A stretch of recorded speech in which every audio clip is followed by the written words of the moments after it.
Hello, everyone. Welcome to another Simon Says Quick Hit. Short little vignettes designed to make you a more informed and successful investor. Here's your host, me, Dave Simons, certified financial planner and all-round nice guy. Hello again, everybody. Did you miss me? Let me think. No. That kind of hurt. Cuts to the core. Man, I missed all of you because it's been way too long since we've spent any of this time together. We're talking about a couple of months. Now, many of you, in fact, any clients watching this, you know the reason why I've gone radio silent here the last couple of months and why I haven't written my weekly commentary, my first long stretch of not writing anything in the 25 years that I've done that.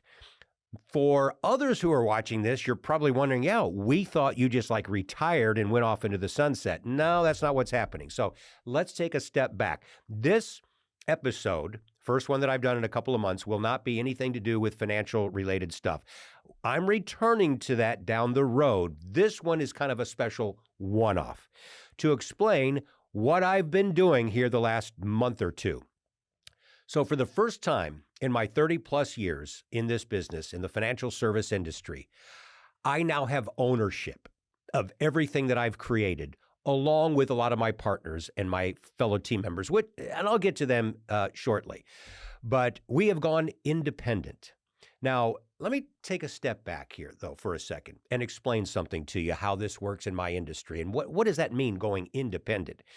So any of these well-known white-collar professions, let's say you're a lawyer or an accountant, you're a physician, a counselor, let's say, and you get out of school and you start fresh and new at this new big firm you've been fortunate enough to be hired by, and you work for many, many years, a lot of sweat equity into it. You build a nice little book of business over these many years, and you get to a point where you sort of become known, let's say, within your little corner of the world, in your industry. Maybe another firm comes in and makes an offer, and you can actually have a little bit more freedom at the new place. So maybe you consider going there. Or at some point you decide, I don't really need any of these firms. Everything that I built, I now want ownership. My clients work with me, not this big firm. So you decide to make the change to independence. You go into private practice. So you now put your own shingle out on the front of a building somewhere, and you've got your own little law firm that specializes in what you do, or in counseling. In fact, little proud papa moment here. My daughter just did it. Here's a picture on our website. My beautiful, lovely, talented daughter, who was working for a firm she's a licensed professional counselor down in Texas. She just went independent and now owns her own practice and runs it. I'm so proud. Very strange that her dad, me, has basically done the same thing almost simultaneously. It only took me, more than 30 years after it took her. So this happens every day, but it didn't in my industry. Not for the vast majority of time that Wall Street has been around. Why? Because a lot of the federal rules and regulations that have been put in place over the many, many years and decades really didn't allow it. And the big brokerage firms had all the power. It was very, very difficult to just go out on your own and say, hi, I'm the Dave Simons Financial Group, and we can do everything that big name can do. It wasn't true. Things started to slowly change about 30, 40 years ago, maybe very, very small incremental change. And I kind of point to the start of Schwab, let's say back in the 80s. And as they really got going into the 90s. And so that was kind of independence, not so much for financial advisors, but that was the first kind of breaking down of some of the barriers on Wall Street that the big power brokers on the street didn't control everything. And slowly those walls kept crumbling down. And now some independent financial advisors and traditional stockbrokers started to go independent. Now, our team looked at this, and by our team, I really mean my longtime business partner, Tom Cordes, and I looked at perhaps going independent, leaving the big name and the safety of the big Wall Street firms. We looked at that a little bit more than a decade ago, but we passed. We didn't think we were ready for that, and it was ready for us. I had some friends and some colleagues who were going independent, and it was a good fit, and they loved it. But the way that we run our practice, it wasn't yet prime time ready for us. That all changed in the last couple of years. The walls have all crumbled down now. It's an even playing field. After all of these many years for the first time, regulations have been reduced. There's a lot more freedom and flexibility. The internet had a lot to do with that for obvious reasons. So on August 22nd, just a couple of months ago or so, we resigned from our previous big name firm and went independent.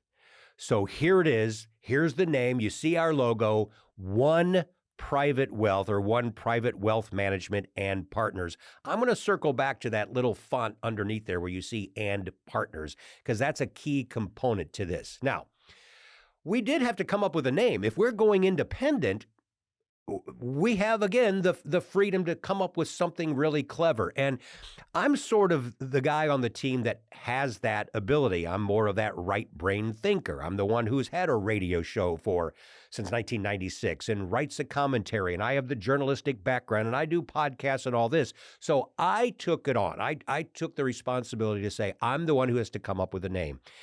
And I struggled, man. For a year, seriously, for more than a year, I was coming up, I wanted to keep it really simple that people could remember. And you know what was my guiding light there was the rock band U2. I've always been intrigued by names like this. It's so short and simple. And yet when you do some research on it, you find that there's some real heavy meaning behind it, U2. And I thought, I'd love to come up with something like that. Nothing. I had like more than 50 names, some of them with a Latin derivation or Greek or something. And I just thought, man, I wish like Janus hadn't been taken, those kinds of names, Fidelity or something like that.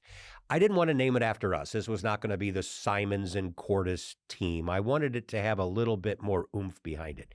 One day, my aforementioned longtime partner, Tom Cordes, came in the office and he said, I got it.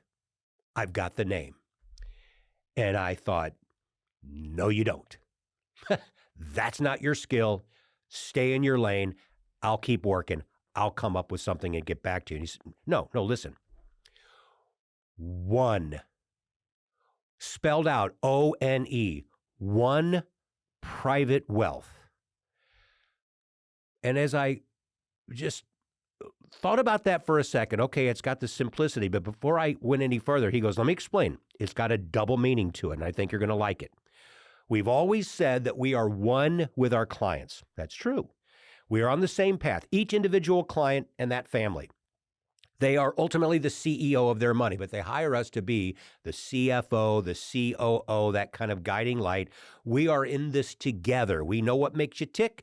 We know what your risk tolerance is. We know what your goals and objectives. We know all about your family, and we are one together as we navigate the vagaries of the financial markets. I'm like, okay, I like that. What's the double part? What's the second part? And he said, what drives us behind the scenes? Who are we privately that we all share in common? I said, well, 3 of the 6 of us go to the same church, and we're all faith-based church-going people. Is that what you're talking about? Bingo. Now, let me tell you something. This part is very subtle for us. We don't wear it on our sleeves. Some people are very outwardly about any of their religious faith. That's not who we are. That's not good or bad. That's just who we are. We don't lead with that. If you read my commentaries enough and watch these podcasts, you'll pick up on the fact, I mean, you got a Bible right here, of course, but it's not something that we go out front and center. That's really not who we are. So the subtle part that's more important to us is a biblical concept of one, the so-called genius of one. I know that's in here somewhere, right here, the genius of one. I thank the pastor of the Crossing here in St. Louis who wrote the book, The Genius of One. It's biblical. It's God is one with his children. His children are one with God.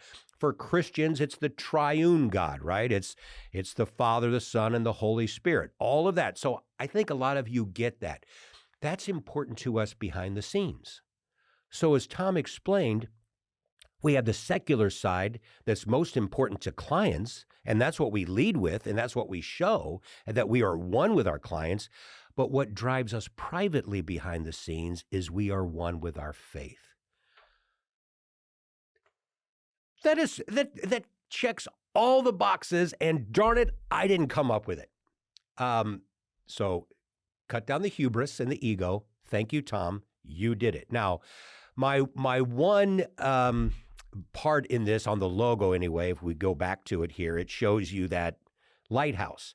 The original artist group that we hired to do the logo had something else there. And I said, no. I just sense this lighthouse over there. We're sort of the beacon of hope for our clients, especially during rocky times. Okay, we can do it. So that's it, folks. There you go. We are One Private Wealth. Now, I've never done this.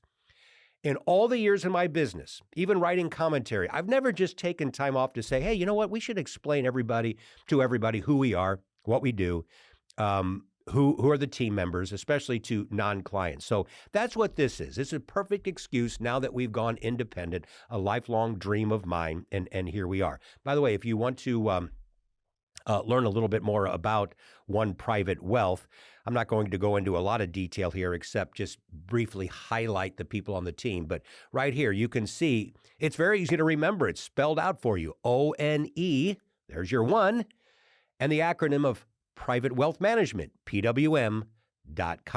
Now, there are your three financial advisors, your three principals of the team. That's Brandon Malincrot on the left. Boy, some good-looking men there. I was going to say young men. One of us is not so much. Brandon Malincrot, who has been with us for close to 5 years. He's been in the business for about 17, and he's a certified financial planner. You know, the old bald guy in the middle there, the original founder of this group and team, certified financial planner. That's me. And then the guy that I've been talking about who came up with this name, Tom Cordes on the right, my longtime 25-year plus team member and collaborator and partner in this. So we can't do our jobs as the financial planning side of it without the infrastructure, without the glue, without the foundation that really makes this thing operational. So let me introduce you to those three. Here is Kathy Delmain. Kathy has been with me now 25 years. So yeah, I hired her when she was 8. Now, let me stop for a second. Did you pick up on something? My longtime partner, Tom, has been with me for a little bit more than 25 years. Kathy for 25 years. You know how rare that is? You know how special that is? I am so blessed in that way that we've got the core of this team that's been together for about a quarter of a century. That's rare in any industry, but especially in the one where I reside. So thank you to both Tom and Kathy for all of these years. Now, 2 new members to the team with the move. There is Carlita Casey.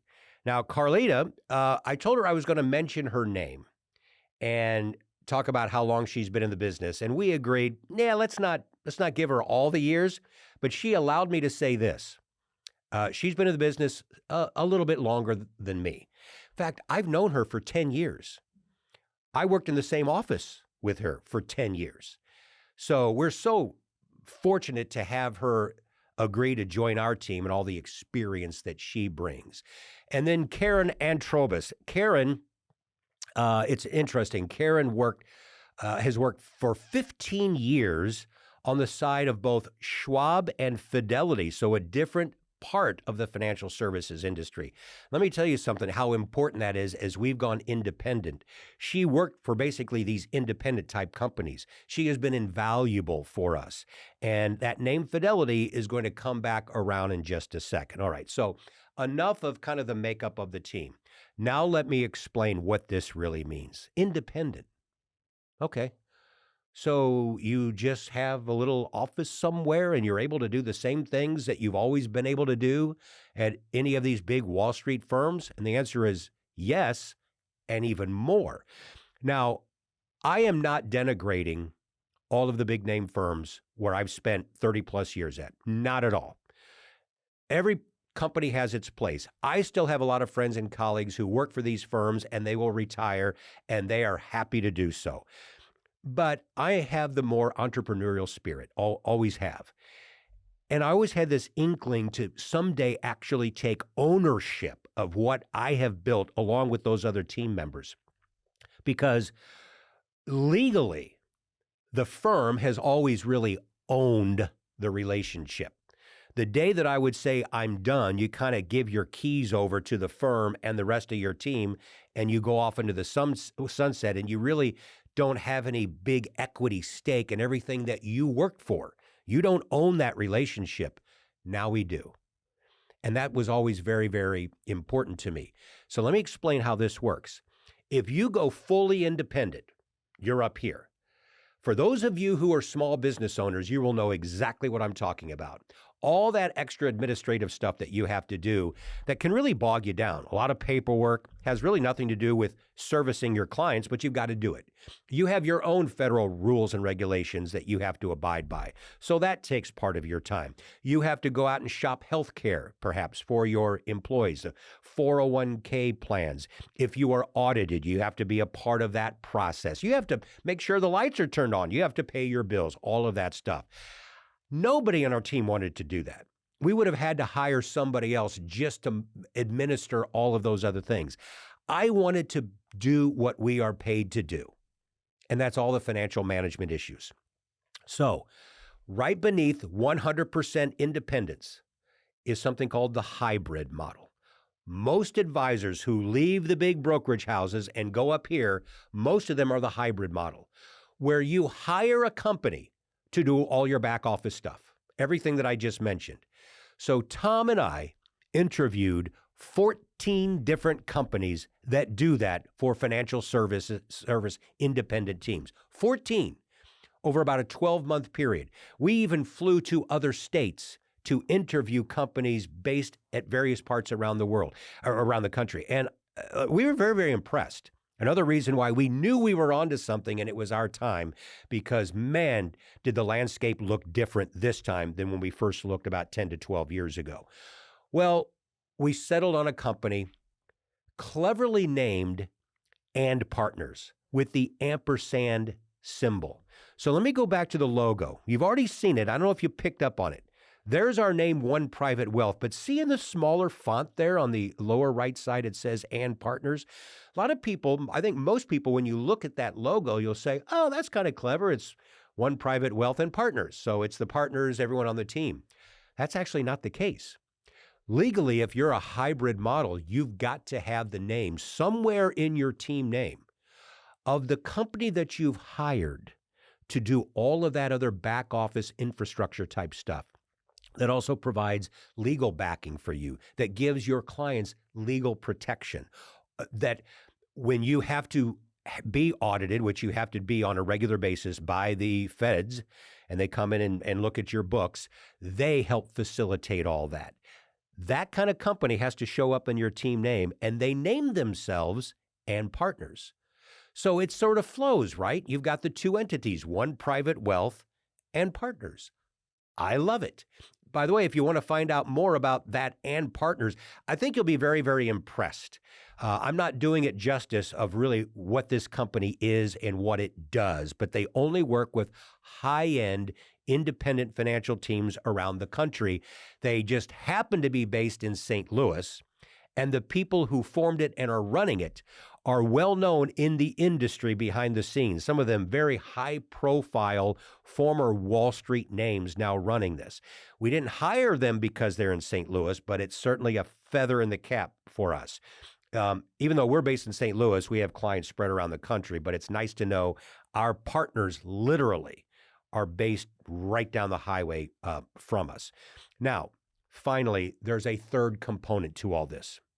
And it would be the question that if I was a client, I would want to know first and foremost, Dave, who's got my money? If I leave the firm where we've been working with you and my money transfers, do you guys have it? Is it in some vault in your office? And Partners? No. We don't want to have the money. Legally, we can't have the money. We're not chartered that way. And Partners, the same thing. That's not what they do. we have to make sure we find a custodian, and we all wanted to make sure it was a well-known name where everybody felt safe. So you look at Schwab, and you look at Fidelity, and you look at Vanguard. These are the kinds of big-name companies that people would feel really comfortable if that's where their money is. So thankfully, and it's one of the things, frankly, that sold us on And Partners, is they have an agreement with Fidelity. Yes, that Fidelity. Some $11 trillion in assets, one of the largest asset managers in the world. That's the final and third leg of this new partnership that we have. So there you go, folks. It is one private wealth hooking our fortunes up with And Partners that provides all the service and administration that we need. That's already been a wonderful partnership. Custodied the assets at Fidelity. So I can't tell you how thrilled I am. We've been at this for nearly 2 months already, and the freedom and flexibility that we were really going for has already shown up in so many ways. Every single day something comes out. So I will leave you with this, and it's more of a personal issue, if you will. Probably the most common question that I have been getting from clients and from other people, frankly, the last couple of years is, Dave, when are you retiring, by the way? You're kind of at that traditional age now. Well, thanks for noticing the wrinkles on my face. But when I was 50 years old, you sort of do an accounting of where you want to be in the next 10 or 15 years, knowing that most Americans tend to work into their 60s and maybe they retire in their early 60s or whatever. So I thought, well, I wonder if that's me. I'll get into my early 60s someday, and maybe it's time to leave. Now, I knew that I would never do it the traditional way like a lot of people. I'm going to give it my advance warning, or I want to retire next June, or here's my 2 weeks or whatever. Here are the keys. Treat my baby well. Have a nice life. It was never going to be like that. It would be more of a slow pullback over the course of a number of years, and then all of a sudden one day people would think, oh, whatever happened to him? I could envision that. So as I'm now in my early 60s, let's say my mindset is completely different. I absolutely love what I do. So as Tom and I were looking at making this big move, and we started talking about it a year ago, I had a decision to make. I either had to take this road over here and say, you know what, I think this is great for you guys, but I don't know that I want to do this. I know it's a lifelong dream, but that's going to keep me around for a lot longer, for many more years to see this through and kind of enjoy the fruits of that. I think I'm ready to pull back now. Good luck to you. That's not me. I am not the retiring type. I always kind of thought that when I was 50. I know that for a fact now. I also have the flexibility, frankly, to do what I want on the side. And as many of you know, my big hobby of marathons and triathlons and working out, and it just really drives me. I can do that and still work as many hours as I want. So why would I give up something that I love to do? And now with the advent of this podcast and everything else. So bottom line, what I'm trying to say is this has rejuvenated me. I feel like a rookie again. I'm working as hard as I did as a rookie, working very long hours, working the phones a lot, and I'm loving it. This transfer process is starting to wind down, and we can get back to the actual financial management part of it. But I am here for a while, and I keep saying I'll leave you with this. This is it, I promise. You're going to see some new things coming down the pike now that I do have that freedom and flexibility. We're throwing those words around a lot in the office these days. But you're going to see some different look of the podcast in a much better, new, improved way. You're going to see more frequent little clips. When something breaks all of a sudden today in the news, it's financial related. Oh, the Fed did this. What does that mean? You don't have to wait for a week to get a podcast on it. I might be able to record something in my office at that moment, and by the end of the day, it might just be a 2-minute quick thing, and you'll have access to that. I'll have more enhanced commentaries. Folks, there might actually be a resurrection of the old dollars and cents radio show. In a different format, if you will.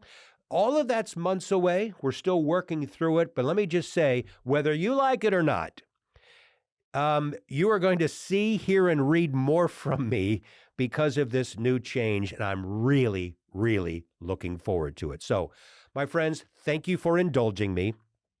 Check out any of the websites. If you have any questions, their emails are there. You can let me know. And for now, I'm going to bid you adieu for just a little while longer. The commentaries, by the way, are back. And if you have never subscribed to my weekly commentary, which I've been writing for nearly 25 years, you can do so. You just email me right here at dave@1pwm.com. Man, is that a simple email to remember.